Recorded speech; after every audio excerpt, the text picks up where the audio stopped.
Hi there, welcome to lesson 2.7 where we're going to be solving equations that are in the form of a proportion. If you want to open up your notes to lesson 2.7, you're going to see that you have 2 blank pages. We will be doing 8 examples together, so you may want to save a little bit of room, extra room for the last 2 because they're word problems. So just wanted to help you organize your work knowing that we're going to do 8 examples together. First of all, let's review what a proportion is. The other day we took a look at rates and ratios, and a rate and a ratio can be written as a fraction of a comparison of 2 units. If we have 2 equivalent rates or ratios, imagine that being 2 fractions, and if they're equivalent, they create a proportion. Last year, and also in lesson 2.3b, you reviewed how to solve a proportion.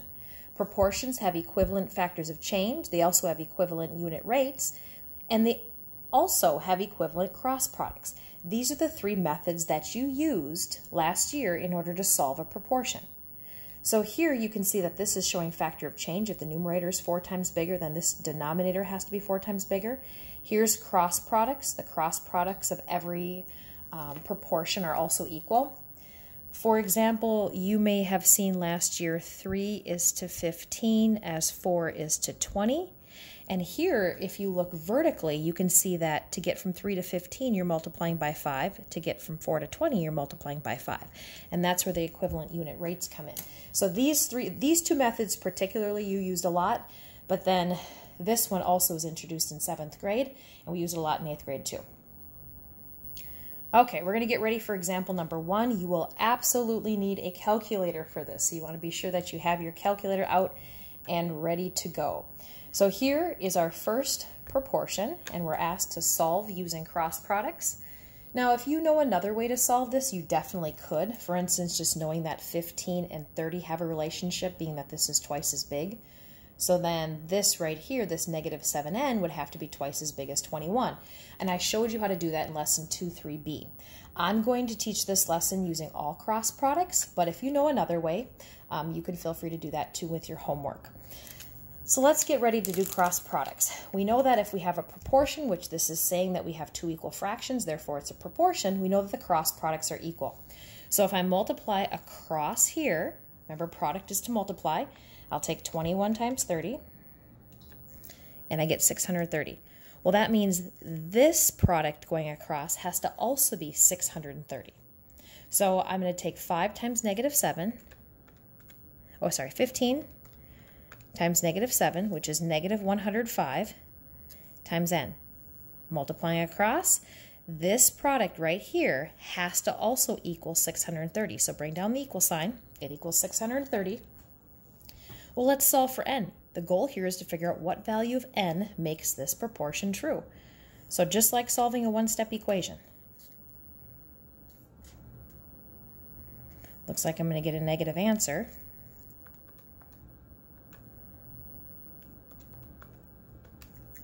Negative 6. I could always go back and I could plug it in and I could check my work. Now before I had said that you could look at this and see that if the 30 is twice as big as the 15, then the negative 7n has to be twice as big as the 21. You could look at it that way, knowing that this expression right here would have to be 42. So I could set this up, negative 7n equal to 42, and I could solve for n that way. That's going to get me the same answer. Okay, this is what we learned in lesson 2.3. I showed cross products, but I also showed other ways. So there's more than one way to solve. But today's lesson, I'm going to focus on cross products. Okay, here's number 2. You probably see a relationship with that 3, between the 3 and the 6. The 6 is twice as big, so therefore this top number, the numerator, has to be twice as big as 8. You may see that. Let's try cross products, so when the problems get a little bit trickier, you'll know how to do it, okay? So cross multiplication. 8 times 6, draw an arrow. We know the product of that is 48. Okay, then we're going to multiply this direction. We need to take 3 and multiply it by this entire quantity, so I'm going to need parentheses around it. 3 multiplied by 1 minus 2x. All right, bring down that equal sign. Because remember, if this product is 48, that means this product right here has to be 48. So this sets it right up equal to 48 for you to solve. So distributing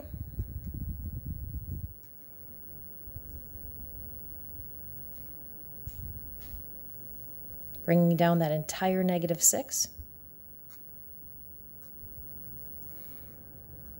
And so we have 45 divided by 6. So 45 divided by negative 6, negative 7.5. So the value of x that makes this proportion true, negative 7.5. Okay, this is what I was talking about with number 3. It's very difficult to do this any other way besides cross products. It's not a very easy relationship that we can see here between a 3 and a 5. So cross multiplication is probably going to be our best bet. We see that we have 2 equal fractions, which makes a proportion, and we know that with proportions, the cross products are always equal. So go ahead and write it down. So here, if we start to cross multiply, I want to take 3 and multiply it by this entire quantity. All of it has to stay in parentheses. 3 times all of this. 3 times 2c minus 3. If you want to distribute right away, if you don't think you'll make a mistake, you can do that. I've seen some kids do that before. I like to just write it out. Now I need 5 times this entire quantity. So 5 times 7c plus 4. All right, I've cross multiplied. The cross product should be equal if it's a proportion. So we're going to solve this for c. I can already see that there's a variable on both sides. So just go ahead and distribute.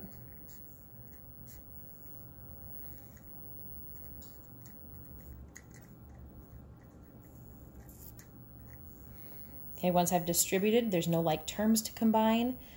So then I see that this is a 6c and a 35c. This is bigger, so I'm going to take away the 6. Bring down the negative 9. 29c plus 20. Okay, so there's my closest friends. I want to minus the 20.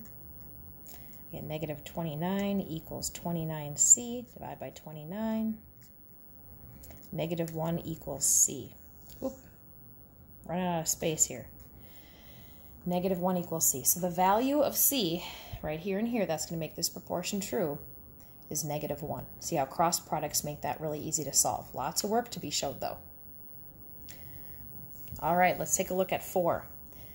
Well, it looks like this side we have a fraction of negative 2/3, and it says it's equal to this fraction. So this fraction also has to make negative 2/3.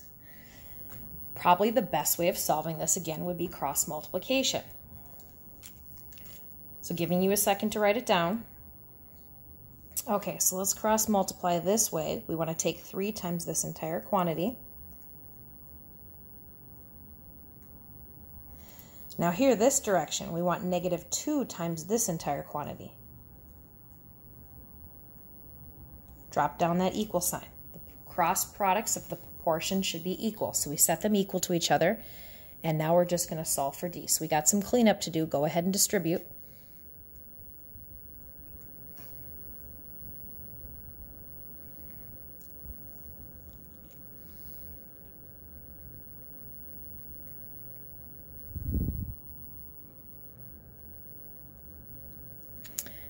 Negative 2d and a 12d. I'm going to want to add the 2d. Bring down the negative 18. Get 14d. Okay, now my d's on one side, so I can undo the addition. Negative 18 minus 3 is negative 21. I can see that this is not going to come out to a perfect whole number. So dividing by 14.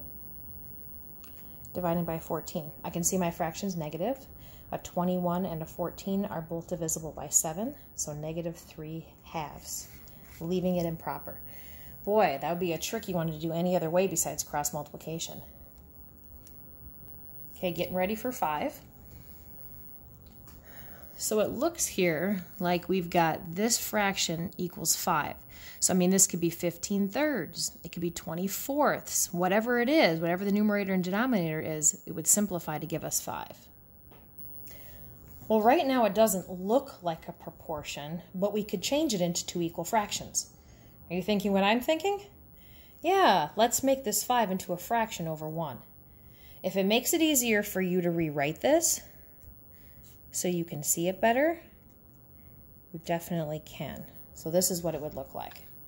Okay, well, let's cross multiply. Across this way, this quantity multiplied by 1 is just 3x plus 1.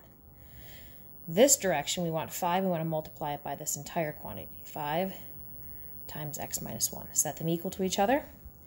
And then we've got a proportion, or we've got an equation to solve. Okay, completely simplified. 3x. I want to move it over here.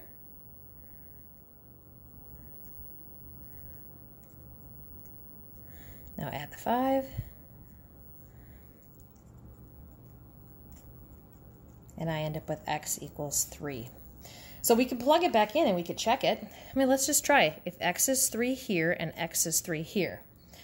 Well, 3 times 3 is 9 plus 1. That makes 10 on the top. And this is 3 minus 1, which is 2. Yeah, 10 halves. That does equal 5. See, it actually worked. All right. Last one here before we get to the 2-word problems, number 7 and 8. I got a little star next to this one. Do you see why I did that? Ah, yeah. Well, there's an exponent. Looks a little different. Why don't you go ahead, write it down, pause the video, give it a try. Okay, did you at least start cross-multiplying? Did you get this? Now I'm ready to distribute. X times 3 times x. That would be 3x squared. X times negative 6, negative 6x. Over here on this side, 3 times x squared, 3x squared. 3 times 4, positive 12. Okay, now let's see what we've got going on. 3x squared here and a 3x squared here. If I were to undo these, would I have to, could I subtract the 3x squared from both sides? That's still going to keep it balanced, right? If I take away 3x squared from both sides, this becomes 0 and this becomes 0 and it cancels itself out. So what we thought was going to look pretty scary actually canceled out. And I end up with negative 6x equals positive 12. And then I can continue solving the equation. And I get negative 2. Now if I were to go back up, plug in negative 2 in all of the places I see x, both sides of the equation would balance. Pretty neat, huh? All right, time for 7 and 8. Here's 7. You're going to need a calculator for this. So we've got some tasty looking cookies here. Lunch ladies are planning on baking 305 cookies. If 3 pounds of cookie dough make 96 cookies, about how many pounds of cookie dough will they need? So we're being asked how many pounds of cookie dough they need. Well, if you notice, we know 3 parts and we're missing a 4th part. We can see here that 3 pounds of cookie dough make 96 cookies. That's a rate. And we only need 2 equal rates or ratios to make a proportion. We've got 3 of the 4 numbers we're looking for. We have a proportion. So let's go ahead and write down the rate that we know. The rate of the baking the cookies here, 3 pounds, make 96 cookies. It doesn't matter if you put pounds on the top or cookies on the bottom. We can go 3 pounds for 96 cookies. All right. Then we're going to set that equal to the other rate. Well, how many pounds of cookie dough are we going to need if we want to bake 305 cookies? So we know we need 305 cookies. Am I going to put that on the top or the bottom? Well, I have cookies down at the bottom here. I need to keep this the same rate. So I'm going to need 305 cookies at the bottom. Well, how many pounds of cookie dough am I going to need for 305 cookies? So if it takes 3 pounds to make 96, how many pounds will it take to make 305? I have a perfect proportion here with a missing value. Let's use cross products to solve. Get your calculator ready, unless you can do 305 times 3 without a calculator. So 305. So right here, I'm going to have 915. And then across here, I've got 96 times x. Let's figure out what that x is. So dividing 96, 915 divided by 96. Ooh, I get about I'm going to have to kind of curl that little approximate symbol there and make the equal sign not perfectly straight. About 9.5 pounds of cookie dough. So if 3 pounds make 96 cookies, about 9.5 pounds are going to make 305 cookies. That's a lot of cookie dough. All right, here's our last example, last scenario. A group of middle school students are taking a field trip to an amusement park. They receive a special deal where for every 3 tickets they purchase, they receive 1 free ticket. 3 tickets cost $53.25. The total purchase of tickets cost $1,384.50. How many tickets did they receive? So for this big amount of money, how many tickets did they get? Okay. Well, with the last example, I started out with what we knew. Maybe we want to start with what we don't know. Let's write a proportion. So the total purchase of tickets. Let's put our money on the top. Money generally goes on the top. Dollars per ticket. 1,384. It doesn't really matter as long as you keep both of the rates the same. Money here, this much money, and how many tickets. We don't know how many tickets, so I'm going to write down here in the bottom X tickets. Okay, so then this side over here, I need money and tickets. Well, let's see what they tell us. 3 tickets cost $53.25. So for 3 tickets, they're going to be $53.25.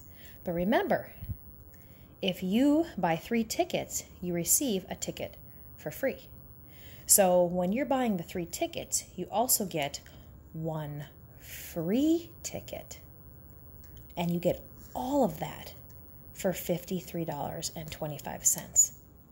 So when you're paying $53.25, you're not just getting 3 tickets, you're getting 4 tickets because one of them is free. So if we look at our proportion, we can get 4 tickets for $53.25. How many tickets can we get for $1,384.50? Okay, so we've got a rate and another rate. Setting them equal to each other, we're going to solve with cross products. This direction is pretty easy because it's just 53.25x. Over here, we're going to need a calculator. $1,384.50. We're going to multiply that by 4. Okay, so we're going to divide.